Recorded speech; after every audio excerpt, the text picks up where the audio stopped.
కొందరు జపాన్ని బయటకు వినబడేటట్లుగా సాధన చేస్తుంటారు. ఇలాగా చాలా కాలం సాధన చేసిన తర్వాత నిద్రలో కూడా కొన్నిసార్లు అలవాటుగా ఆ జపం కొనసాగుతుంది. దీనిని వారు అజపము లేదా శబ్దము అని అపోహ పడుతుంటారు. కానీ అదెంత మాత్రం నిజం కాదు. నిరంతర అభ్యాసం వలన వారి నాలుక, హృదయం కూడా దానికి అలవాటు పడి వారు నిద్రిస్తున్నప్పుడు లేదా స్పృహలో లేనప్పుడు కూడా వారి ప్రమేయం లేకుండానే ఆ జపం కొనసాగుతుంది.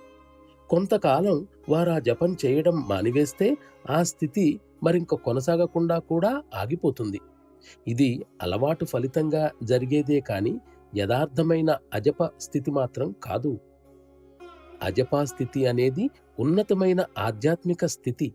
అది ఎన్నో సంవత్సరాల కృషి ఫలితమని అనుకోవడం సహజమే. కానీ ప్రాణాహుతి ప్రక్రియ ద్వారా కొనసాగే సరియైన శిక్షణా విధానంలో దీనిని కేవలం కొన్ని వారాలలోనే, కొన్ని రోజులలోనే సాధించటం వీలవుతుంది. ఈ విధంగా కలిగిన అంతర స్పందనలు హృదయంలో కొంతకాలం ఉండి ఆ తరువాత అవి క్రమంగా ఇతర చక్రాలకు వ్యాపించి చివరగా దేహంలోని అణువణువుకు చేరతాయి.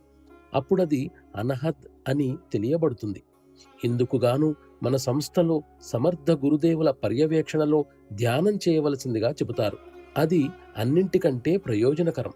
సంపూర్ణ విజయాన్ని సాధించటానికి గల ఏకైక మార్గం కూడా అదే.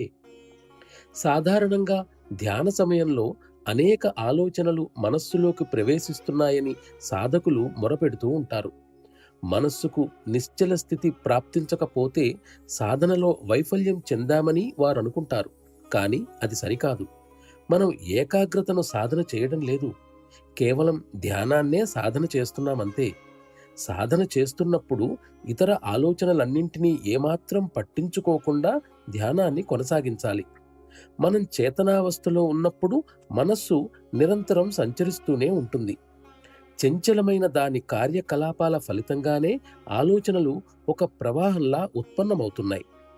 మన చేతన మనస్సు అదే పనిగా సంచరిస్తూ అనేక రకాల ఆలోచనలను తయారు చేస్తుండగా, అదే సమయంలో మన అంతశ్చేతన మనస్సుతో మాత్రం మనం ధ్యానంలో నిమగ్నమయ్యే ఉంటాం.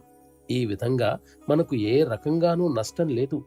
తగినంత సాధన చేసిన తరువాత కొంతకాలానికి ఈ చేతన మనస్సు కూడా తీర్చిదిద్దబడి అంతశ్చేతన మనస్సుతో కలిసి సామరస్యంగా పనిచేయడం మొదలుపెడుతుంది.